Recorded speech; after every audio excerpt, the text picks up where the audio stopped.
আরও ভালো অনুভূতির জন্য হেডফোন ব্যবহার করুন।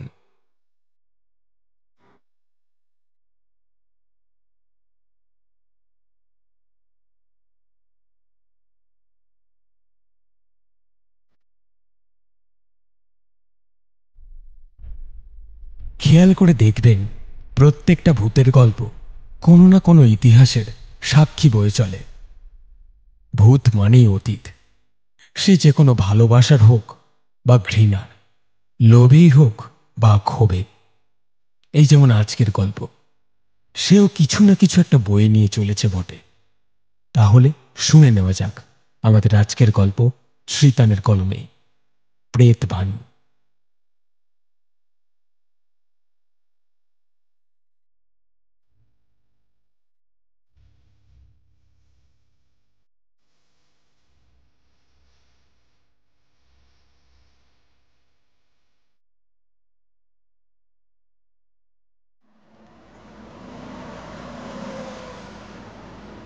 এই আবির, বলছি ওই জলের বোতলটা দে না।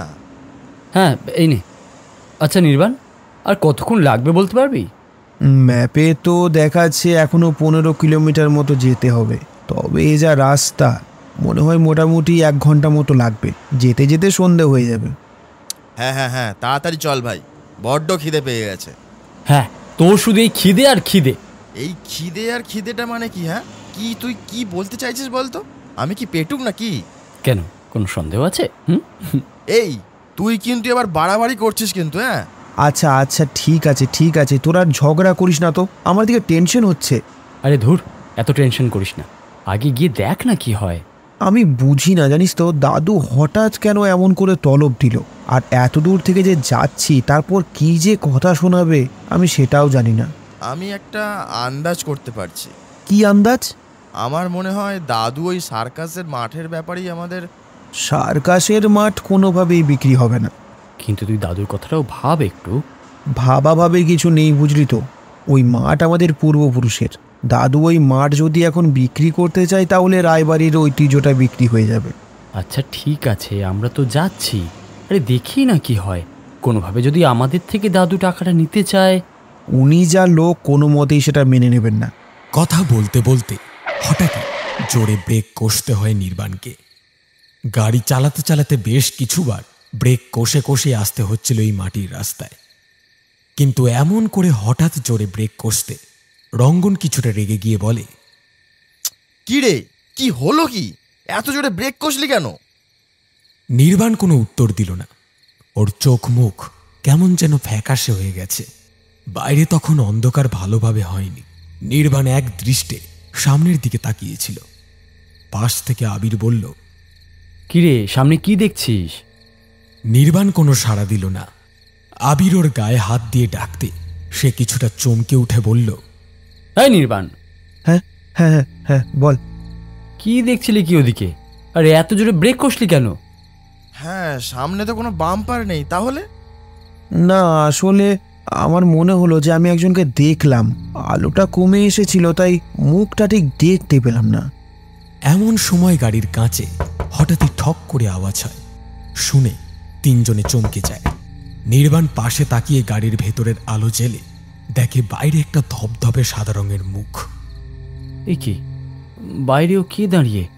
মুখটাও বোঝা যাচ্ছে না। আরে দেখ না একবার, দেখ কাঁচটা নামিয়ে কে। নির্বাণ আস্তে আস্তে কাঁচটা নামাতে বাইরে দেখে একজন জোকারের বেশে দাঁড়িয়ে আছেন, হাসি মুখে দাঁত বের করে। ওরা কিছু বলে ওঠার আগেই সেই জোকার তাদের কিছুটা করুণ স্বরে বলে, তোমরা কি রায়বাড়ির দিকে যাচ্ছ? হ্যাঁ, আমরা তো রায়বাড়িতেই যাচ্ছি। কেন বলুন তো? আমাকে একটু সাহায্য করবেন বাবু? সাহায্য? কি সাহায্য? আমি এই রায়বাড়ির সার্কাসে আগে কাজ করতাম, এখন বহুরূপী সেজে ভিক্ষে করি। আসলে অন্ধকার হয়ে গেছে তো, চোখে দেখতে একটু অসুবিধে হচ্ছে। আমাকে একটু রায়বাড়িতে পৌঁছে দিতে পারবে বাবা? ছিমছাম চেহারার লোকটির বয়স খুব বেশি হলে 50 থেকে 55 মধ্যেই হবে। আবিরের মনে মনে তাকে একটু সন্দেহজনক লাগছিল। আপনি এখন রায়বাড়িতে কি করতে যাবেন? আসলে ওই বুড়ো কর্তামশাই আমাকে তলব করেছিলেন। কেন তা ঠিক জানি না, তবে যেতে তো হবেই। ও আচ্ছা আচ্ছা, বেশ, আপনি আসুন, এই গাড়িতে উঠুন।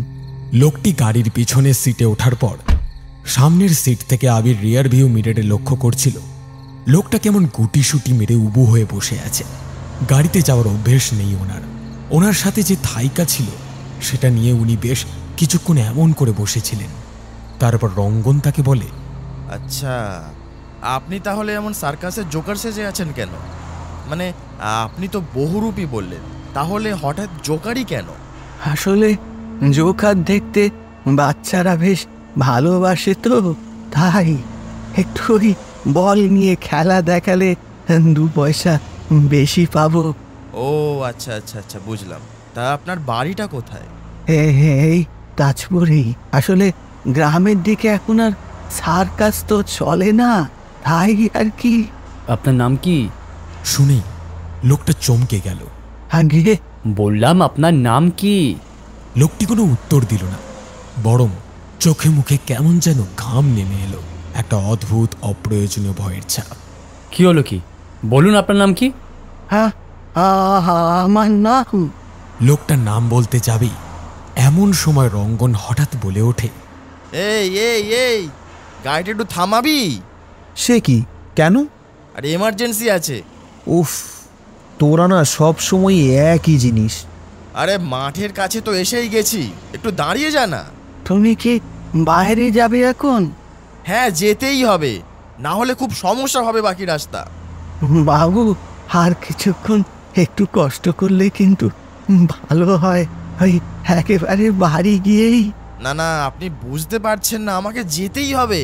বাবু, অন্ধকার নেমে এসেছে, এই জায়গাটা এখন মোটেই সুবিধে নয়। মানে সুবিধার নয় মানে? বাবু, ওই সার্কাসের মাঠের কাছ থেকে সন্ধ্যের পর কেউ পায়ে হেঁটে যেতে পারে না। কেন? ওখানে নাকি কোনো অশরীরী আত্মা রয়েছে। কি সব বলছেন আপনি? না বাবু, ওই ওই মাঠের দিকে সন্ধ্যের পর যারাই গেছে তারা কেউই আর ফিরে আসেনি। এই তো 2 দিন আগেই আমাদের গ্রামের গোবিন্দা ওই মাঠের কাছ থেকে হেঁটে আসছিল, কিন্তু উনি আজ 2 দিন ধরে হয়ে গেল নিখোঁজ। কেউ জানে না সে কোথায়। নিখোঁজ মানে? মাঠে তো তেমন কিছুই নেই, আর সার্কাসের মাঠ তো খুব একটা বন জঙ্গল হয়নি।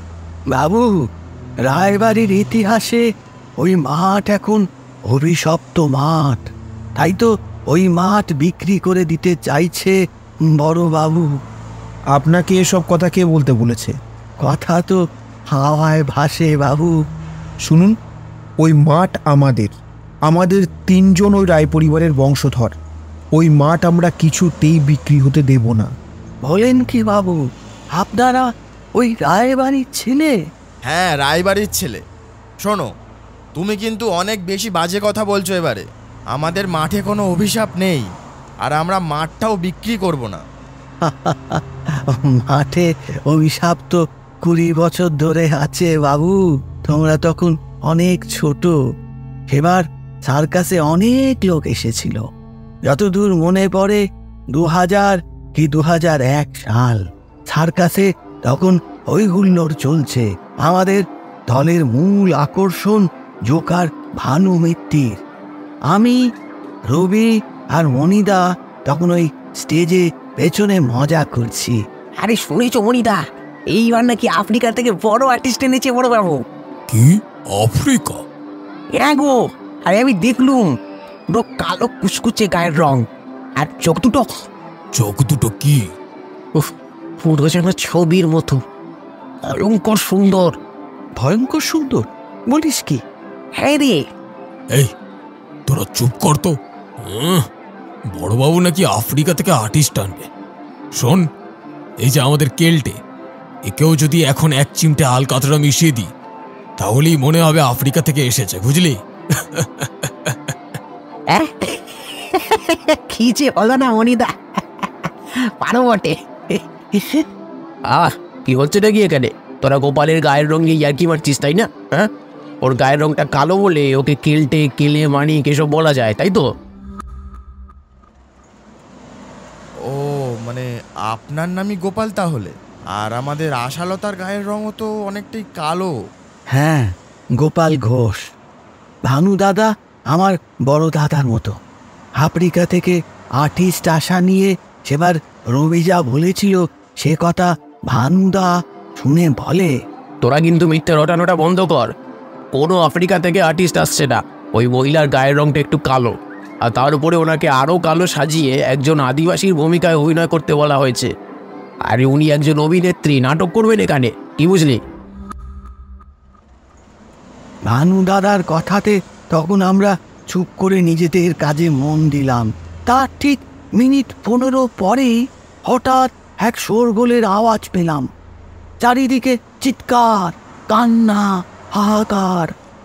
তাঁবু থেকে বাইরে বেরিয়ে দেখি মাঠের চারপাশে স্টেজ জুড়ে আগুন জ্বলছে।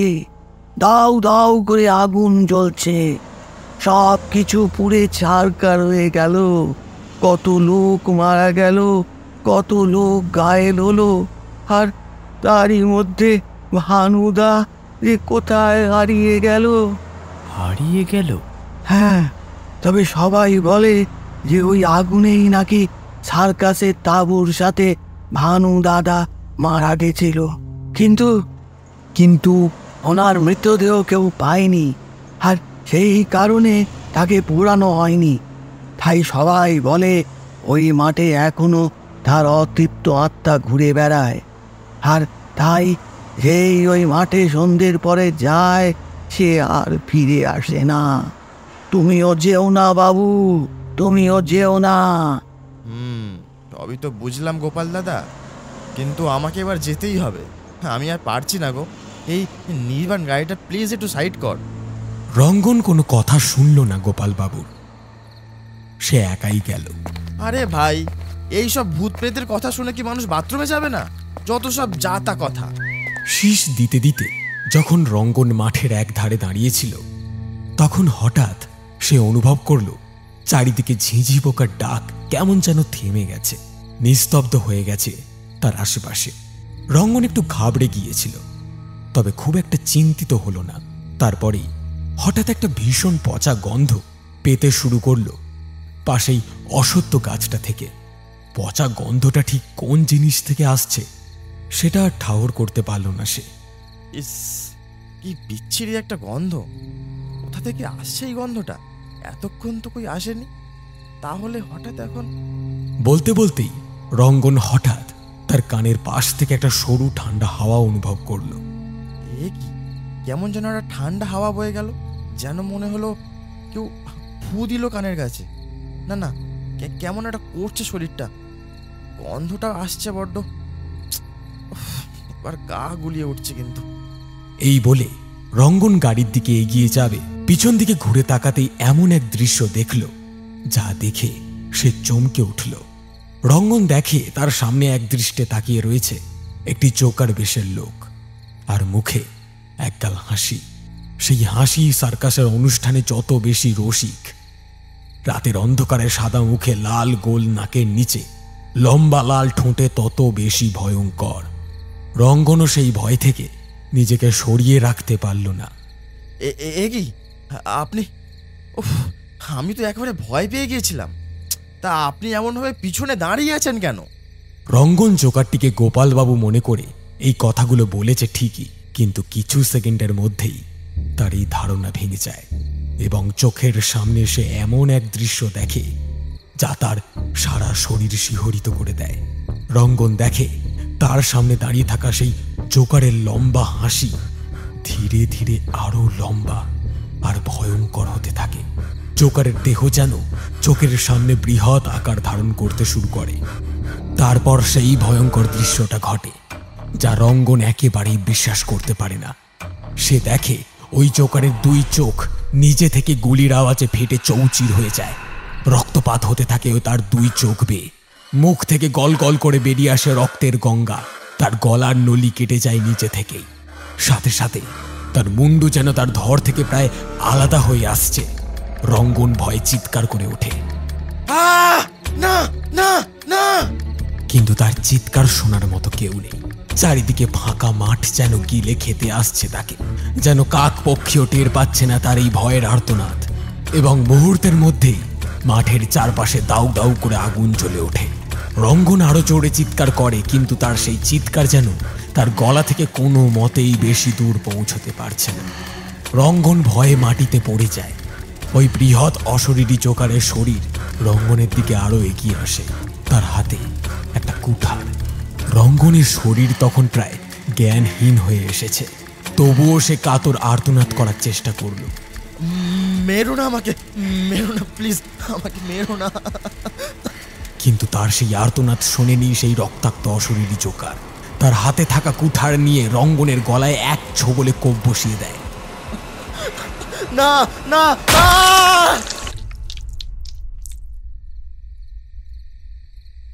এই হ্যাঁ রে, এই রঙ্গনটা কোথায় গেল বলতো? হ্যাঁ, অনেকক্ষণ তো হয়ে গেল, এখনো এলো না তো। হ্যাঁ, আমি বলেছিলাম বাবু ওইদিকে না যেতে, কোনো অঘটন। আপনি চুপ করুন তো।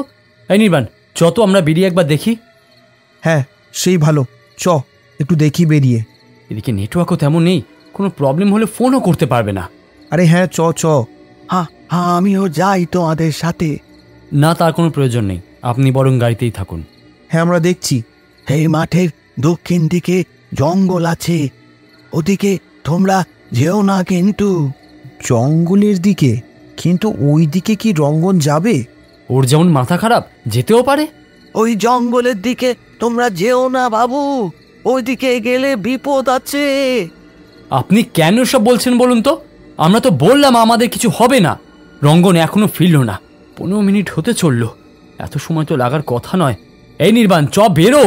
আর আপনি প্লিজ প্লিজ একটু চুপ করে বসুন। এই বলে নির্বাণ আর আবির গাড়ি থেকে বেরিয়ে মোবাইলের টর্চটা জেলে প্রথমে এদিক ওদিক একবার রঙ্গনকে ডাকাডাকি করলো। রঙ্গন, রঙ্গন, রঙ্গন, শুনতে পাচ্ছিস? রঙ্গন! এই যত ওদিকটা একবার যাই। হ্যাঁ, চ। রঙ্গন, রঙ্গন! কোথায় গেল ছেলেটা বলতো? আর কত দূরই বা গেল ছেলেটা? হ্যাঁ, সেটাই তো বুঝতে পারছি না। মিনিট পাঁচেক এদিক ওদিক খোঁজার পর যখন রঙ্গনকে ডাকাডাকি করেও পেল না, তখন বাধ্য হয়ে তাদের জঙ্গলের দিকেই যেতে হয়। জঙ্গলের দিকে যাওয়াটা কি ঠিক হবে? তুইও কি ওই লোকটার কথায় ভয় পেলি নাকি? আরে না, তা নয়, আসলে ভাবছিলাম ওই জঙ্গলে তো কোনো জন্তু জানোয়ারও থাকতে পারে। ও হ্যাঁ, তা হতে পারে, কিন্তু রঙ্গন কি ওদিকে যাবে? এত ডাকলাম, কই শুনতেই তো পেল না। এই কথা বলার পরই যখন নির্বাণ এবং আবির জঙ্গলের দিকে যাবে বলে ফোনের টর্চটা দক্ষিণ দিকের অসত্য গাছের দিকে ঘোরাতেই হঠাৎ জলজল করে উঠল রঙ্গনের মুখ। দুজনেই চমকে ওঠে এক ঝটকায়। এ কি রঙ্গন, তুই এখানে এভাবে দাঁড়িয়ে কেন? কখন থেকে তোকে খুঁজছিলাম জানিস? সাড়া দিচ্ছিলিস না কেন? ফোনে নেটওয়ার্কও পাচ্ছি না এদিকে। সারাটা তো দিবি নাকি? কতক্ষণ হয়ে গেছে তোর খেয়াল আছে? চিন্তা হয় না নাকি আমাদের? দিন দিন তোর দায়িত্ব জ্ঞানহীন এই সবটা বেড়েই যাচ্ছে। কোনো ছোট নেই তুই রঙ্গন, একটু বোঝ এবার। এত কেয়ারলেস হলে চলবে না সব সময়। আচ্ছা আচ্ছা, ঠিক আছে ঠিক আছে, আর বকাবকি করিস না, অলরেডি অনেক দেরি হয়ে গেছে। এখন আর কথা বলতে হবে না, চল বাড়ি গিয়ে সব কথা হবে। চল জলদি, এ রঙ্গন আয়। নির্বাণ আর আবির এগিয়ে যেতে শুরু করলো, কিন্তু রঙ্গন এখনো সেখানে একভাবে ঠায় দাঁড়িয়ে আছে। কি রে, দাঁড়িয়ে পড়লি কেন? চ, যাবি না নাকি? রঙ্গন কোনো উত্তর দিল না। কি হচ্ছেটা কি রঙ্গন? অন্তত কথার উত্তরটা তো দে। আবিরের হালকা ধমকে রঙ্গন আলতো করে তার দিকে তাকিয়ে বলে, হ্যাঁ, বাড়ি যাব। আশ্চর্য, রঙ্গনের গলা এত গম্ভীর লাগছে কেন? বেশ অন্যরকম একটা গলার স্বর। গলা বসে গেলেও এরকম তো শোনানোর কথা নয়। রঙ্গনের গলায় যেন অন্য কোনো মানুষের গলার স্বর বসে গেছে। আবির এবং নির্বাণ দুজনেই বেশ অবাক হয়। এই তোর গলাটা এরকম লাগছে কেন? হ্যাঁ তাই তো, ঠান্ডা লাগালি নাকি? আচ্ছা, এক কাজ কর, বাড়ি চ, একটু গরম জলে গার্গেল করে নিবি। রঙ্গন আর কোনো উত্তর দিল না। তিনজনে গাড়ির উদ্দেশ্যে এগিয়ে গেল। গাড়িতে উঠে যখন গোপালবাবু রঙ্গনকে দেখে, তখন তার কেমন যেন একটা খটকা লাগে। সে কৌতূহলে সুরে বলল, তুমি কোন দিকে গিয়েছিলে বাবু? রঙ্গন আবারও কোনো উত্তর দিল না। গোপালবাবু চোখ ড্যাব ড্যাব করে রঙ্গনের দিকে তাকিয়েছিলেন। তারপর আবার নিজেই বললেন, তোমার চোখ মুখ আমার সুবিধে লাগছে না বাবু। মানেটা কি? আপনি কি বলতে চাইছেনটা কি? ওর চোখ মুখ সুবিধার লাগছে না মানেটা কি? হ্যাঁ, এই ছোট বাবু চোখ দুটো কেমন লাল কটকট করছে না? হ্যাঁ, ভালো করে দেখো তো তুমি। আবির এই কথা শুনে রিয়ার মিররে রঙ্গনের চোখ দুটো লক্ষ্য করে। অন্ধকারে তখন খেয়াল করেনি ঠিকই, কিন্তু গাড়ির ভেতরের আলোতে বেশ ভালোই দেখা যাচ্ছে তার চোখের এমন লাল কটকটে রং। আবির মনে মনে বলে, আশ্চর্য, রঙ্গনের চোখ দুটো এরকম লাল হয়ে আছে কেন? গলার আওয়াজটাও বড্ড অচেনা। তবে কি গোপালবাবুর কথা কোনোভাবে? না না, একদম হতে পারে না। এসব আবার হয় নাকি? হয়তো ঠান্ডা লেগে গেছে বাইরে, কিন্তু কিন্তু ওরকম চুপ করে এক দৃষ্টি কি দেখছে ও? ব্যাপারটা বুঝতে পারছি না ঠিক। আরে গোপাল বাবু, আমাদের রঙ্গনের তো অল্পতেই ঠান্ডা লেগে যায়, তাই আর কি। আর ওর বোধহয় খিদে আর ঘুম দুটোই পেয়েছে। খিদে রঙ্গন, তাই তো? রঙ্গন কোনো উত্তর দিল না আবারও। গোপালবাবু বাকি রাস্তা রঙ্গনের দিকেই তাকিয়েছিলেন।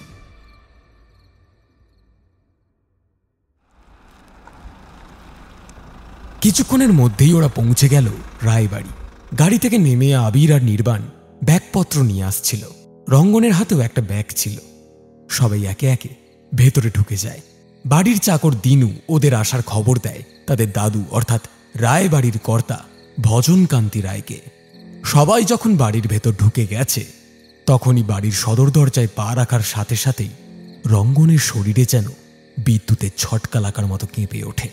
সেই কারণেই এক প্রকার যেন জ্বলে ওঠে রঙ্গনের শরীর। সে চিৎকার করে ওঠে ওই একই অচেনা বিকট কণ্ঠে, আহ আহ বাবা গো, চলে গেল একেবারে গাটা। ভেতর থেকে আবির, নির্বাণ, দিনু আর গোপালবাবু ছুটে এসে বলে, এ কি হয়েছে তোর? আরে আরে, কি জ্বলে গেল? কোথায় জ্বলে গেল? আরে কি হয়েছেটা কি? রঙ্গন মুহূর্তের মধ্যেই অজ্ঞান হয়ে মাটিতে পড়ে যায়। ওরা তাকে ধরে ঘরের ভেতরে এনে শুইয়ে দেয়। এই দিনুদা, একটু জল এনে দাও না, ওর চোখে মুখে একটু দেবো। রঙ্গন, এ রঙ্গন, শুনতে পাচ্ছিস? রঙ্গন! আরে কি যে হলো ছেলেটার, কিছুই তো বুঝতে পারছি না। হ্যাঁ, আমার মনে হয় রঙ্গন বাবুকে ওই অশরীরই বশ করে রেখেছে বাবু। রঞ্জন বাবু নিশ্চয়ই জঙ্গলের দিকে গেছিল। ওই অসৎ গাছে অনেক অভিশাপ আছে বাবু। অসত্য গাছের অভিশাপ? হ্যাঁ বাবু। এমন সময় হঠাৎ আবির একটা পচা গন্ধ পেতে শুরু করে। নাক সিটকে বলে, একটা কেমন বিচ্ছিরি গন্ধ আসছে না? হ্যাঁ, আসছে তো। ইস, কোথা থেকে আসছে এমন গন্ধ? কোনো ইন্দুর টিন্দুর মরল নাকি? হ্যাঁ, তা হতেই পারে। দিনুদা আবার কোনো কাজের নাকি? সব কাজ তো আশাকে দিয়ে করায়। বেচারা মেয়েটা সব কাজ করতে পারে নাকি একা? দিনুদা, দিনুদা, তাড়াতাড়ি জলটা আনো তো এদিকে। গোপালবাবু এমন সময় লক্ষ্য করে রঙ্গনের হাত পা কেমন যেন ঠান্ডা হয়ে আসছে। এ কি বাবু, এই রঙ্গন বাবার হাত বাজে ঠান্ডা হয়ে আছে? কই দেখি। হ্যাঁ, তাই তো। দিনু একটা ঘটিতে করে জল নিয়ে আসে। আবির তা থেকে জল নিয়ে অল্প করে রঙ্গনের চোখে মুখে ছিটিয়ে দেয় এবং কিছুক্ষণের মধ্যে হালকা জ্ঞান ফিরে আসে তার। আবির আর নির্বাণ ওকে ধরে নিচের ঘরে বিছানায় শুইয়ে দিয়ে আসে এবং বাইরে বেরিয়ে আসতেই তাদের দাদু নেমে আসে নিচের দালানে। এসে গেছো তোমরা? যাও, হাত পা ধুয়ে নাও। দিনু তোমাদের খাবার বেড়ে দেবে। রঙ্গন কোথায়? ওর শরীরটা একটু খারাপ, ও শুয়ে আছে, একটু ঘুমোচ্ছে। ও আচ্ছা আচ্ছা, বেশ ঠিক আছে। ওর খাবারটা আশালতা দিয়ে আসবে ঘরে। তোমরা বাইরে জামা ছেড়ে নাও। এই বলে উনি সোফায় বসতে গিয়ে দেখেন গোপালবাবু দাঁড়িয়ে আছেন এক কোণে। ও, তুমি এসে গেছো? এসো এসো, এদিকে এসো। তোমাকে কয়েকটা জিনিস দেওয়ার আছে। তা তুমি কি ওদের সাথেই এলে নাকি? আগে কর্তা বাবু। বেশ। এই দিনু, ওপর থেকে আমার হাল খাতাটা এনে দে তো। ভজনকান্তি রায় এই তাজপুর গ্রামের জমিদার। এককালে তাদের বিরাট সম্পত্তি ছিল। তার 2 মেয়ের বিয়ে হয়ে গেছে আর 3 ছেলে থাকে কলকাতায়। কিন্তু ভজনবাবু আর গ্রামের বাড়ি ছেড়ে শহরে যাননি, বরং বলা ভালো যেতে পারেননি। এই শেষ বয়সে এসেও নিজের পূর্বপুরুষদের সমস্ত দেনা মেটাতে মেটাতে এক প্রকার দেউলিয়া হয়ে উঠেছেন। বাড়ির আসবাবপত্র পর্যন্ত বেচে দিতে হচ্ছে একে একে। 20 বছর আগে সার্কাসের দুর্ঘটনার জন্য আরো বেশি করে দেনায় ডুবে যেতে হয় রায়বাড়িকে। এক প্রকার যাকে বলে ব্যাংকরাপ্ট হয়ে যাওয়া। থাকার মধ্যে এখন এই 100 বছরের পুরনো বাড়ি আর ওই সার্কাসের মাঠটি। তাই এখন যতটুকু দেনা বাকি আছে একেবারে মাঠ বিক্রি করে সব দেনা তিনি চুকিয়ে দিতে চাইছেন। কিন্তু তার 3 ছেলে এবং 3 নাতি একেবারেই চায় না যে ওই মাঠ বিক্রি হয়ে যাক। শহরে কাজ করে তাদের যা সম্পত্তি হয়েছে তাতে ওই দেনা শোধ হয়ে যাবে। কিন্তু ভজনবাবু ছেলে আর নাতিদের থেকে হাত পেতে টাকা কিছুতেই নিতে চান না। তাই তাকে রাজি করানোর জন্যই 3 জনে ছুটে আসে তাজপুরে। মাঠ বিক্রি তারা কোনো মতেই হতে দেবে না, এমনটাই তাদের দাবি। আর ভজনবাবুর দাবি এই মাঠ বিক্রি করেই দেনার টাকা শোধ করবেন।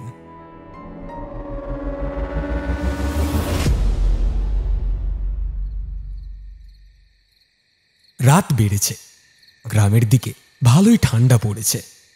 রঙ্গন নিচের ঘরে তখনও ঘুমোচ্ছে। রাতের খাবার নিয়ে আশালতা রঙ্গনের ঘরে আসে। কিছুক্ষণ রঙ্গনকে ডাকাডাকি করে। ছোটবাবু, ছোটবাবু, শুনছেন? ও ছোটবাবু। রঙ্গন কোনো সাড়া দিল না। আশালতা খাবারটা টেবিলে রেখে রঙ্গনের মাথায় হাত দিয়ে দেখে তার গা জ্বরে পুড়ে যাচ্ছে। এ কি, গায়ে তো অনেক জ্বর। আমি বরং একটু জলপট্টি নিয়ে আসি। একটা কাপড় আর জল নিয়ে এসে আশা রঙ্গনের মাথায় জলপট্টি দিচ্ছিল। এমন সময় রঙ্গন কি যেন বিড়বিড় করতে শুরু করলো। শাস্তি, শাস্তি। কি বলছেন ছোটবাবু? কি? শাস্তি, শাস্তি। শাস্তি? কার শাস্তি? কি যে বলছেন ছোটবাবু, আমি তো কিছুই বুঝতে পারছি না। আপনি উঠুন আস্তে আস্তে, খাবারটা খেতে হবে। গরম গরম স্যুপ এনেছি, আপনি খাবেন বলে এনেছি, খেয়ে নেন। আশালতা ধীরে ধীরে রঙ্গনকে তুলে ধরে এবং বিছানায় হেলান দিয়ে বসতে সাহায্য করে।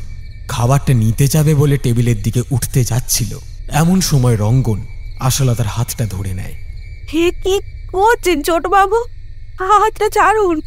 রঙ্গন হাতটা ছাড়ল না। অদ্ভুতভাবে রঙ্গনের নিজস্ব কণ্ঠস্বরেই বলল, ছাড়বো না, আমি তোমাকে ছাড়বো না আশা। আশালতা অবাক হয়ে যায়। রঙ্গনের প্রতি তার যে দুর্বলতা রয়েছে সেটা দুজনেই বেশ টের পায়। রঙ্গনের মনেও একটা জায়গা রয়েছে আশার জন্য, কিন্তু মালিক পক্ষ হওয়ার জন্য আশাকে কোনোদিন মনের কথা বলার সুযোগ হয়ে ওঠেনি রঙ্গনের, কিংবা আশাও সেই দুঃসাহস দেখায়নি কোনোদিন। আজ হঠাৎ রঙ্গন এমনভাবে তার হাত ধরে আছে, তাকে এমন কথা বলছে, আশালতার মনে আনন্দ এবং ভয় একসাথে জেগে ওঠে। আমাকে ছাড়ুন ছোটবাবু। বললাম তো ছাড়বো না। আমার কাছে আসবি না। কেউ দেখে ফেলবে, এটা ঠিক নয়। কি ঠিক কি ভুল সেটা আমি বুঝবো না তুই? আমি না তোর মালিক পক্ষ? আয় কাছে আয়, বেকার তর্ক করিস না। আশালতা আর কিছু বলতে পারে না। এক প্রকার মনের ইচ্ছের জোরেই রঙ্গনের কাছে যায় সে। রঙ্গন আশালতার হাতটা শক্ত করে চেপে ধরে। আশালতার সারা শরীরের শিহরণ জেগে ওঠে। রঙ্গন তাকে আরো কাছে টেনে নিয়ে আসে। চারিদিকে মাঘ মাসের শীতের ঠান্ডা হাওয়া বয়ে চলেছে। রঙ্গন তার ঠোঁট আশালতার ঠোঁটের কাছে নিয়ে আসতে অদ্ভুতভাবে আশালতা একটা খুব বিশ্রী গন্ধ পেতে আরম্ভ করে। রঙ্গন তার এতটাই কাছে ছিল যে সে এই গন্ধটার কথা তাকে বলার সুযোগ পেল না। তারপর রঙ্গন আশালতার আরো কাছে এসে তার ঠোঁটের উপর ঠোঁট রাখতে না রাখতেই সেই ভয়ঙ্কর ঘটনাটা ঘটে, যার জন্য আশালতা মোটেও প্রস্তুত ছিল না। রঙ্গন ঠোঁট রাখতেই তার মুখের ভেতর থেকে বেরিয়ে আসে লম্বা লম্বা 2টি দাঁত। সেই দাঁত দিয়ে আশালতার ঠোঁটের কামড় বসিয়ে বিকট সেই কণ্ঠস্বরে আবারও হাসতে শুরু করে রঙ্গনের দেহের ভেতরে থাকা সেই অশরীরী। আশালতা তখন ঘায়েল হয়ে ভয় পেয়ে চিৎকার করে ওঠে, না না, ছেড়ে দাও, ছেড়ে দাও আমাকে, ছেড়ে দাও। আশা তাকে যত জোরে চিৎকার করে হাত ছাড়ার কথা বলে রঙ্গন ততই তার হাত চেপে ধরে। এমনকি ধীরে ধীরে রঙ্গনের হাত থেকে বেরিয়ে আসে বিশাল ধারালো এবং অপরিষ্কার নখ। সেই নখ দিয়ে এক প্রকার খামছে ধরে আশালতার হাত। আশা যন্ত্রণায় চিৎকার করতে থাকে, কিন্তু তার সেই আর্তনাদ পৌঁছতে পারে না ঘরের দেওয়াল ভেদ করে। তারপরে রঙ্গনের মুখ থেকে বেরিয়ে আসতে শুরু করে রক্তের বন্যা। তার দুটো চোখ ভেতর থেকে গুলির আওয়াজে ফুটো হয়ে এপার ওপার হয়ে যায়। গলার নলি কেটে যেতে শুরু করে ধীরে ধীরে। আশালতা এই দৃশ্য দেখে যন্ত্রণায় ছটফট করতে করতে আর নিজেকে সংযত রাখতে পারেনি। জ্ঞান হারিয়ে মাটিতে পড়ে যেতে হয় তাকে। খাবার টেবিলে বসে আবির, নির্বাণ এবং ভজনকান্তি বাবু কথোপকথন শুরু করলেন। গোপাল বাবুর সাথে কি দরকার ছিল দাদু? কেন বলো তো? না, আসলে লোকটা ভীষণ অদ্ভুত। আমাদের সাথে এলেন, তাই আর কি। কিছু পুরনো হিসেব বাকি ছিল ওর সাথে। পুরনো হিসেব? হ্যাঁ, পুরনো হিসেব। কি হিসেব দাদু? সেসব তোমাদের জেনে কাজ নেই। তোমরা বরং যে কাজের জন্য এসেছো সেই কাজটা করে দিও। রঙ্গনের শরীর ঠিক হলে কাল সকালে তিনজনে সবাই শৈশাবুত করে। দাদু প্লিজ, কেন আমাদের কথা শুনছো না তুমি? রঙ্গন না হয় ছোট, নির্বাণ এখনো চাকরিটা পাকাপাকি পাইনি, কিন্তু আমি তো এই বাড়ির বড় ছেলে। আমার কথার কি কোনো দাম নেই তোমার কাছে? দাদু ভাই, তুমি বুঝতে পারছো না, ওই মাঠ আমাদের জন্য কলঙ্কিত। একটা দুর্ঘটনার জন্য জায়গাটা কলঙ্কিত হয়ে গেল, আর আমাদের এত বছরের যে আধিপত্য সেগুলোর কোনো দাম নেই। হ্যাঁ দাদু, আবির তো ঠিকই বলেছে।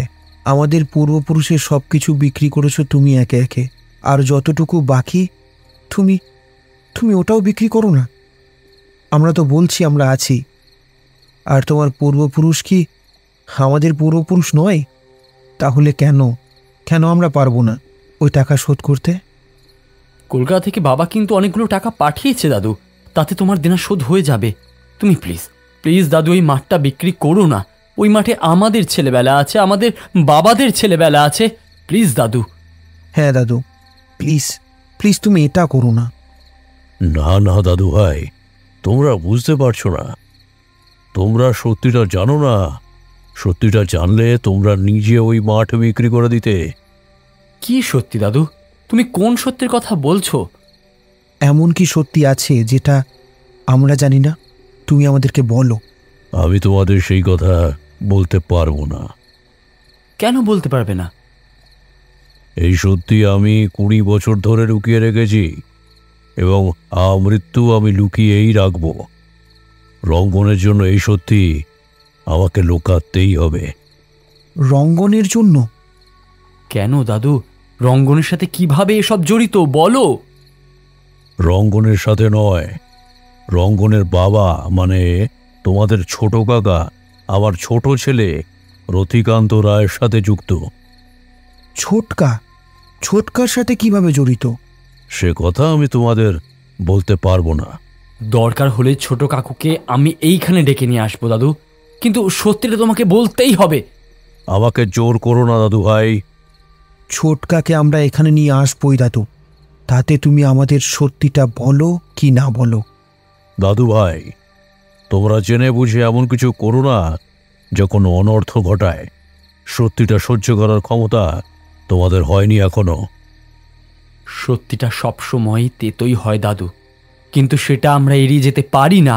আমাদের সেটার মুখোমুখি একদিন না একদিন হতেই হবে, তাই তুমি আমাদের থেকে আড়াল করতে পারবে না।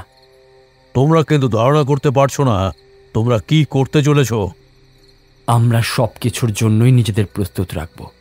আমি আজই ফোন করব ছোট কাকুকে। খাবার শেষ করে উঠে নির্বাণ আর আবির দুজনে ঘরে নিজেদের মধ্যে কিছু কথা বলে। এই, ছোটকাকে ফোন করলি? হ্যাঁ, করে দিয়েছি। কাল চলে আসবে বলল। তবে দাদুর এইসব কথার বিষয়ে আমি কিছুই বলিনি। কিছু আন্দাজ করতে পেরেছিস দাদু কোন সত্যির কথা বলছে? ঠিক বুঝতে পারছি না। আচ্ছা, রঙ্গন খেয়েছে? হ্যাঁ, তখন আশাকে পাঠিয়েছিলাম তো। একবার যাবি ওর কাছে? যাব তো ঠিক আছে, কিন্তু তোর অদ্ভুত লাগেনি ওর ব্যবহার? হ্যাঁ, অদ্ভুত তো লেগেছে অবশ্যই, তবে বিষয়টা ঠিক বুঝতে পারছি না। গলার আওয়াজটা কেমন হয়ে গেল, আবার চোখটা লাল কটকট করছিল। কেন বলতো? চ তো একবার গিয়ে দেখে আসি। হ্যাঁ চ দেখি ছেলেটা খেলো কিনা। আবির আর নির্বাণ ঘর থেকে বেরিয়ে রঙ্গনের ঘরের দিকে রওনা দিল। এমন সময় যাওয়ার পথেই তারা মুখোমুখি হয় আশালতার। এ কি আশা, তুই এখানে? অবশ্য তোকেই খুঁজতে যাচ্ছিলাম। তা রঙ্গনকে খাবারটা খাইয়ে দিয়েছিস তো? খেয়েছো তো খাবারটা? হ্যাঁ, আর ওই খাবার পরে দুটো ওষুধ ছিল, ওটা দিয়েছিস তো? ভুলে যাসনি তো আবার? আশ্চর্যভাবে আশালতা খুব কম শব্দের মধ্যে নিজের কথা শেষ করে সেখান থেকে চলে যায়। খাইয়ে দিয়েছি বাবু, সব খাইয়ে দিয়েছি। সেখান থেকে চলে যাওয়ার পর নির্বাণ এবং আবিরের আবারও খটকা লাগলো। আশ্চর্য, ওর গলাটা হঠাৎ এমন হয়ে গেল কেন? হ্যাঁ, চোখ দুটো লক্ষ্য করলি? দেখলাম লাল কটকট করছে, কিন্তু কেন, কি জন্য সেটাই তো বুঝতে পারলাম না। চ রঙ্গনকে আগে দেখে আসি। ওর অবস্থাটা কেমন সেটা না জানলে আবার কালকের কাজে বিলম্ব হয়ে যাবে। হ্যাঁ হ্যাঁ, রঙ্গনকে তাড়াতাড়ি সুস্থ করে তুলতে হবে। এই বলে তারা রঙ্গনের ঘরের দিকে এগিয়ে গেল। ঘরে ঢুকে তারা দেখে রঙ্গন তখন ঘুমোচ্ছে অঘোরে। তাকে আর ডাকাডাকি না করে আবির একবার ওর চোখ দুটো খুলে দেখে আর নাড়িটা একবার দেখে নেয়।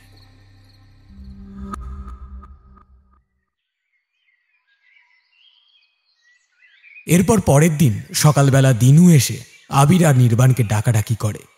বাবু, বাবু ওঠো, ছোট কর্তা বাবু এসে গেছেন। বাবু, বাবু গো। ছোট কর্তাবাবু অর্থাৎ এই বাড়ির ছোট ছেলে, ভজনকান্তি রায়ের ছোট ছেলে রথিকান্ত রায়। আবির আর নির্বাণ ঘুম থেকে উঠে যায় নিচের উঠোন দালানে। সেখানে রথিকান্ত বসেছিল।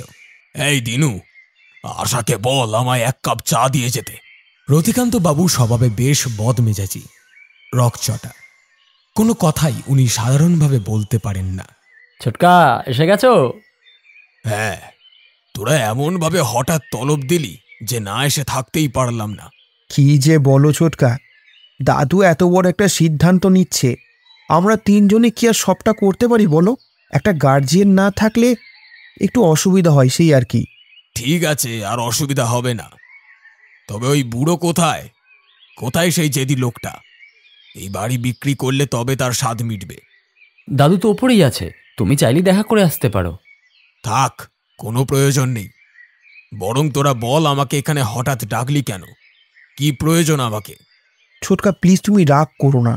আমরা জানি তুমি অনেক ব্যস্ত থাকো, কিন্তু তোমার আশাটা খুব দরকার ছিল। আমাদের তোমার সাহায্য বা বলা বাহুল্য তোমাকে এখন ভীষণভাবে দরকার। আমাকে দরকার? হ্যাঁ তোমাকে। কেন? কারণ কাল আমরা জানতে পেরেছি যে দাদু আসলে মাঠের জমিটা তোমার কারণেই বিক্রি করে দিতে চায়। কি? হ্যাঁ, শুধু তাই নয়, বরং তোমার সাথে 20 বছর আগে এই বাড়িতে এমন কোনো একটা কালো ইতিহাস বা কালো সত্যি লুকিয়ে আছে যার জন্য আমাদের মাঠটা বিক্রি করতে হবে। এসব কি বলছিসটা কি তোরা? ভুল কিছু বলছি না ছোটকা, তুমিই বলো না। তোমার সাথে 20 বছর আগে এই বাড়িতে এমন কি ঘটেছিল যার জন্য সেটা রায়বাড়ির একটা কালো ইতিহাস হয়ে আছে? এমনকি রঙ্গনের থেকে যা লুকিয়ে রাখতেই হবে। রঙ্গন কোথায়? ও কি তোদের এইসব বাজে কথাগুলো শুনেছে? না, রঙ্গন এখনো কিছু শোনেনি, রঙ্গন কিছু জানেও না। তবে আমরা জানাবো। রঙ্গন কাল থেকে অসুস্থ ছোটকা, ও এখন জানতেও পারবে না কিছু, কিন্তু একদিন না একদিন ঠিকই জানতে পারবে। ও সত্যি তো আর চাপা থাকে না চিরকাল। আমাদের মতো ও একদিন জানতে চাইবে। তাই ভালো হয় তুমি আমাদের সত্যিটা বলে দাও। তাতে যদি তোমার ছেলের কাছে তোমার সম্মান রক্ষা হয়, তাতে ক্ষতি কি? তোরা কি বলছিস আমি কিছুই বুঝতে পারছি না। বুঝতে পারছো না নাকি বুঝতে চাইছো না? ভজনবাবু সিঁড়ি থেকে নামতে নামতেই রথিকান্তকে এই কথা বলে। দাদু, তুমি এসেছো? দেখো, বলেছিলাম না ছোটকাকে আমি নিয়ে আসবো। এবার সত্যিটাও জানবো। ছোটকা, আমাদের মনের ভেতর এত রহস্য আর জমিও না। তুমি যত বেশি রহস্যের জাল আমাদের মনের ভেতর বাঁধাবে, আমরা কিন্তু তত বেশি খারাপভাবে সব রহস্যের জটগুলো খুলব। সেটা তোমার বা আমাদের কারোর জন্যই ভালো হবে না। তোরা কি আমাকে ভয় দেখাচ্ছিস নাকি? ছোট কর্তা, আপনার চা। ওদের কথার মাঝে আশালতা চা নিয়ে প্রবেশ করতে সবাই কিছুটা চুপ করে যায়। আশা, তোর গলার আওয়াজটা এরকম শোনাচ্ছে কেন? আবিরের হঠাৎ এমন প্রশ্ন করাতে থমকে যায় আশালতা। চুপ করে দাঁড়িয়ে যায় ঘরের এক কোণে। কি হলো? চুপ করে আছিস যে, উত্তর দে। আশালতা কোনো উত্তর দিল না। এমন সময় হঠাৎ নিচের ঘর থেকে রঙ্গন বেরিয়ে এসে বলে, কে কি উত্তর দেবে? আশ্চর্যের বিষয়, রঙ্গনের গলাটা এখন আর আগের মতো ভারী নেই। নেই সেই অচেনা কণ্ঠস্বর। সে আগের মতোই কথা বলছে। আরে বাবা, তুমি কখন এলে? এই তো একটু আগেই। তুই এতক্ষণ কোথায় ছিলি? আমি আমি তো জানো ঠিক নেই। আমি বোধহয় ঘুমাচ্ছিলাম। মাথাটা বড্ড ধরে আছে, কেমন যেন ভার ভার লাগছে। আশা আমাকে একটু চা করে দেবে? আশালতা শুধু ঘাড় নেড়ে চা এনে দেওয়ার সম্মতি জানিয়ে চলে যায়। অন্যদিকে আবির আর নির্বাণ লক্ষ্য করে রঙ্গনের কণ্ঠস্বর এখন একেবারে আগের মতো হয়ে গেছে। চোখ দুটো আগের মতোই, তবে ক্লান্তির ছাপটা স্পষ্ট। তুই ঠিক আছিস তো? হ্যাঁ, কিন্তু আমার তো কিছুই ঠিক করে মনে পড়ছে না।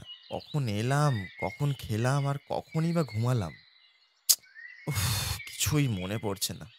আচ্ছা ঠিক আছে, এত কিছু ভাবতে হবে না তোকে। আসলে ঠান্ডায় তোর একটু জ্বর হয়েছিল, তাই শরীরটা এমন হয়ে গেছে। জ্বর? রঙ্গনের তখন হঠাৎই মাথায় অল্প কিছু দৃশ্য ভেসে ওঠে, যেখানে সে বিছানায় শুয়ে আছে।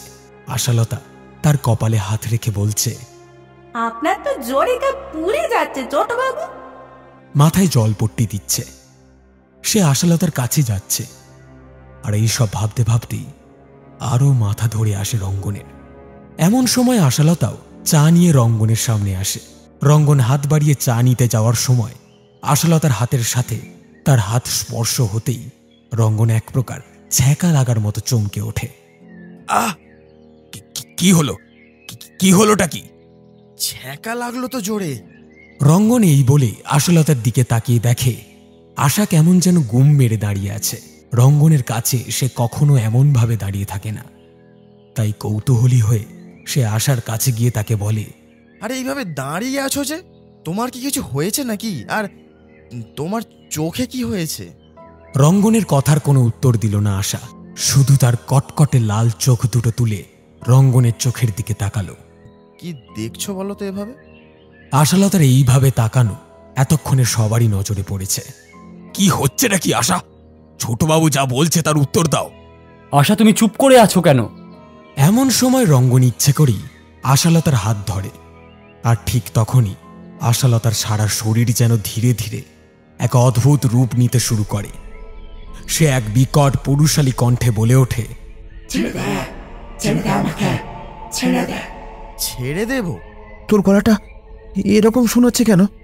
আশা কোনো উত্তর দিল না, বরং ওর চোখ যেন আরো লাল কটকটে হয়ে উঠল। চোখ থেকে যেন বেরিয়ে আসছে আগুনের ছটা। সেই চোখ দেখে রঙ্গন ভয়ে শিউরে ওঠে। অবাক করা বিষয় হল, আশালতা রঙ্গনকে ছেড়ে রতিকান্ত বাবুর দিকে এগিয়ে যায়। আশার হাতের নখ তীক্ষ্ণভাবে বেড়ে ওঠে। তার মাথার চুল যেন খুলে লম্বা হয়ে পেঁচিয়ে ধরে রতিকান্ত বাবুর গলা। বিকট সেই পুরুষালী কণ্ঠে আশালতা হাসতে হাসতে বলে ওঠে, এত বছর পরে যখন একবার তোকে পেয়েছি, তখন আর তোকে যেতে দেব না রতিকান্ত। আজ তোর শাস্তি তুই পাবি।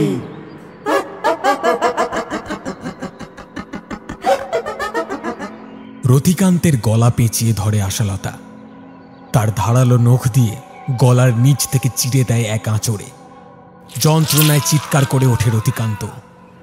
আবির, নির্বাণ আর রঙ্গন ভয়ে চোখ ছানা বড়া করে দেখতে থাকে। ভজনকান্তি বাবু কিছু ঠাহর করতে পারছেন না। আকাশে কোনো কালো মেঘ ছিল না, অথচ অদ্ভুতভাবে রায়বাড়ির চারপাশের আকাশ কালো মেঘে ঘনিয়ে এলো, যেন সন্ধ্যের পূর্বাভাস। শুরু হলো বজ্রপাত আর প্রবল ঝড় বৃষ্টি। ভজনকান্তি বাবু এই দৃশ্য দেখে নিজেকে সামলাতে পারলেন না। তিনি মাটিতে পড়ে গেলেন। দিনু এসে তাকে ধরে। আবির, রঙ্গন আর নির্বাণও তার কাছে আসে। রতিকান্ত বাবু তখন যন্ত্রণায় চিৎকার করছেন, আর সেই আর্তনাদে যেন তৃপ্তি লাভ পাচ্ছে। মেরো না, মেরো না আমাকে, ছেড়ে দাও, ছেড়ে দাও। ছেড়ে দেবো, ছেড়ে দেবো। 20 বছর ধরে তোর আশা পাপ বয়ে বেড়াচ্ছে তোর হতভাগ্য বাবা, আর আমি তোকে ছেড়ে দেব? আমাকে আমাকে ক্ষমা করো, ক্ষমা করো আমাকে। আমার আত্মা 20 বছর ধরে এই গ্রামে ঘুরছে তোর শাস্তির জন্য। আমার ওই কবরে তোর অভিশপ্ত দেহ না রাখা পর্যন্ত আমার মুক্তি নেই, মুক্তি নেই আমার। ভানু মিত্তির। হ্যাঁ, ভানু মিত্তির। মনে পড়ে, মনে পড়ে রতিকান্ত, কেমন ভাবে আমাকে খবর দিয়েছিলি? মনে পড়ে, মনে পড়ে আমার স্ত্রীকে? ছোট খোকা, ছোট খোকা, তুই তুই বলে দে, বলে দে, তুই সব সত্যিটা বলে দে। দাদু ভাইদের কাছে আর কিছু চাপা থাকবে না। না রঙ্গন, ওর কোনো কথা বিশ্বাস করবি না। এই কথা বলতেই রতিকান্তের গলা আরো জোরে পেঁচিয়ে ধরে আশালতার চুলের বাঁধন। রতিকান্তের কথা আটকে যায়, তাই বাধ্য হয়ে ভজনকান্তি বাবুকেই তার মুখ খুলতে হয়, বলতে হয় 20 বছর আগে ঘটে যাওয়া সেই সত্য ঘটনা, সেই জঘন্য অপরাধের কালো ইতিহাস। দাদু ভাই, আজ থেকে 20 বছর আগে যখন সার্কাস হয়েছিল, তখন এই গ্রামের সেরা জোকার সেজে সার্কাস দেখাতো আমাদের ভানু মিত্তির। আমার ছেলের মতো ওকে মানুষ করেছিলাম। সেবার সার্কাসে একটি কালো কুচকুচে চেহারার মেয়েকে নিয়ে এসে ভানু বলল, বড় কর্তামশাই, এই হলো কৃষ্ণবালা, কৃষ্ণবালা মিত্তির, আমার স্ত্রী। প্রণাম করো। থাক থাক, প্রণাম করতে হবে না, সুখী হও। বলিস কি ভানু, হ্যাঁ? তাহলে ওই পুরুলিয়া গিয়ে এতদিনে বিয়ে করে ফেলেছিলিস তুই? ও, এইবার বুঝলাম। এই কথা বলার জন্যই বোধহয় আমাকে এখানে ডেকে আনলি। শুধু এইটুকুই নয় কর্তাবাবু, এই 5 মাস আগেই আমাদের একটা মেয়ে হয়েছে, আশালতা। ওকে আর আনিনি, বাড়িতেই আছে মায়ের কাছে। বাবা, তুই তো বিরাট কাজ করেছিস। গ্রামের কাউকেই জানায়নি কর্তাবাবু, সার্কাস হয়ে গেলেই ফিরে যাব। বেশ, ঠিক আছে। তোর মেয়ে মানে আমার নাতনি, ওর দেখভালের দায়িত্ব আমার। সারা জীবন আপনার কাছে ঋণী হয়ে থাকবো কর্তাবাবু। বালুর সঙ্গে যখন এই কথাগুলো বলছিলাম, তখন ছোট খোকা আড়াল থেকে শুনে নেয়। ওর মনে হয় যে আমি হয়তো আমার সম্পত্তির কোনো ভাগ ভানুকে দেব বলেছি, তাই আমাকে ভুল বুঝে সেদিন রাতে ওই সার্কাসের ব্যাক স্টেজে কৃষ্ণবালাকে জোর করে তার সম্মানহানি করে রতিকান্ত। তাকে ধর্ষণ করে। লজ্জায় ঘেন্নায় ওই স্টেজের পিছনেই আত্মহত্যা করার জন্য কিছু না পেয়ে গায়ে আগুন লাগিয়ে দেয় কৃষ্ণবালা। সেই আগুনেই তো ছোট খোকার হাতের ওই দাগ। রঙ্গনরা লক্ষ্য করে রতিকান্তের হাতে পোড়া দাগটা। ওই আগুন থেকেই সার্কাসে আগুন লেগে যায়। এই ঘটনা নিজের চোখে দেখে নেয় সেদিন গোপাল। গোপাল অনেক চেষ্টা করেও কৃষ্ণবালাকে বাঁচাতে পারেনি। ওরও মুখের কিছুটা অংশ আগুনে পুড়ে যায়, আর তাই সারাক্ষণ সেই দাগ লোকজনের কাছে লোকানোর জন্য এখন জোকার সেজে থাকেও। ওর চিকিৎসার খরচা এখনো আমিই ওকে দিই। সেদিনই যখন আমি এত কিছু জানতে পারি, রতিকান্তকে আমি যখন বের করে দিই, তখনই ভানু সেখানে চলে আসে। ভানু সব কথা জানতে পেরে যায় গোপালের কাছ থেকে। সেদিন রাতে ভানু, তার স্ত্রীর অসম্মান, মৃত্যু, সার্কাসের ক্ষতি সব কিছুতে রাগে, দুঃখে, যন্ত্রণায় জর্জরিত হয়ে ছোট খোকার সাথে মারামারি করে। তখনই খোকা আমার ঘর থেকে রিভলভার নিয়ে ছুটে এসে পরপর দুটো গুলি চালিয়ে দেয় ভানুর দিকে তাক করে। পেশাদারি বন্দুক চালানোর ফলে সে দুটো গুলি গিয়ে লাগে ভানুর দুই চোখে। এক নিমিষে ফোড় হয়ে যায়। শুধু তাই নয়, কুঠারি দিয়ে তার গলায় কোপ বসায় তাকে কবর দিতে গিয়ে সেদিনও রাতে এমন ঝড় বৃষ্টি আসে। ওই রাতেই আমাদের মাঠের দক্ষিণ দিকের জঙ্গলের কাছে অশ্বত্থ গাছের তলায় কবর খুঁড়ে তাকে মাটিতে পুঁতে দেয় খোকা, আর চিরকালের মতো কবর দিয়ে দেয় তার পাপের এই ইতিহাস। তারপরে এই আশাকে আমি আমার কাছে এনে রাখি। ভজনবাবুর কথা শেষ হতেই সবাই থমকে যায় কিছুক্ষণ। তারপর রঙ্গন উঠে গিয়ে তার নিজের ঘরে যায়। সেখান থেকে বেরিয়ে এসে রতিকান্তের সামনে গিয়ে সে বলে, পাপের ইতিহাস কখনো চাপা থাকে না দাদু, একদিন না একদিন তাকে মাটি খুঁড়ে বেরোতেই হয়। আর আজ পাপ মাটির ভেতরে যাবে। এই কথা বলে পকেট থেকে রিভলভার বের করে রতিকান্তের চোখের দিকে চালিয়ে দেয় রঙ্গন। সাথে সাথে আশালতার দেহ থেকে এক কালো অতৃপ্ত ধোঁয়ার বিভীষিকা বেরিয়ে যায়। আশালতা অজ্ঞান হয়ে মাটিতে পড়ে যায়। রঙ্গন তাকে ধরে নেয়। সেদিনই ওই অসত্য গাছের পাশে কবর খুঁড়ে ভানু মিত্তিরের কঙ্কাল বের করে রতিকান্তের দেহকে কবর দিয়ে দেয় রঙ্গন। ভানুর কঙ্কাল শ্মশানে পুড়িয়ে দেয় তারা। তার আত্মার শান্তি লাভ হয়। এই ন্যায় বিচারের সাথে সব পাপ ধুয়ে যায় গঙ্গার জলে, আর জন্ম নেয় ভালোবাসার, রঙ্গন এবং আশালতার ভালোবাসার।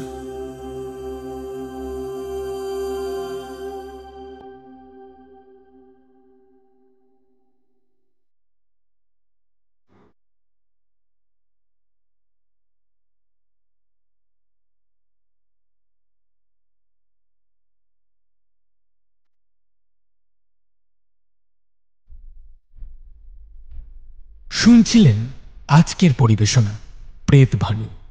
গল্প রচনায় শ্রীতান, রঙ্গন রাহুল, আবির বাল্মীকি, নির্বাণ বাসক, জোকার রাজ, রবি এবং ভানুমিত্তির নীল, ভজনবাবু পার্থ, দিনু সূর্য, আশালতা খুশি। অন্যান্য চরিত্রে গল্প পাঠে, গল্পের সূত্রধার এবং পর্ব পরিচালনায় আমি সায়ন। সমগ্র গল্পের আবহ সঙ্গীত এবং স্পেশাল এফেক্টসে সূর্য, পোস্টার ডিজাইনে মুরালি। আমরা অসংখ্য ধন্যবাদ জানাই গল্প লেখক শ্রীতান এবং বিশ প্রোডাকশনকে গল্পটি অডিও রূপে প্রকাশের ক্ষেত্রে আমাদের বিশেষ সহযোগিতা করার জন্য। কেমন লাগলো আমাদের আজকের গল্প জানান আমাদের কমেন্ট বক্সে। গল্পটি ভালো লেগে থাকলে লাইক এবং শেয়ার করতে ভুলবেন না। আমাদের গল্প নিয়মিত শুনতে হলে চ্যানেলটিকে সাবস্ক্রাইব অবশ্যই করে দেবেন। আবার একটি নতুন গল্প নিয়ে খুব শীঘ্রই হাজির হচ্ছি আমরা। ততক্ষণ বি সেফ, স্টে কানেক্টেড।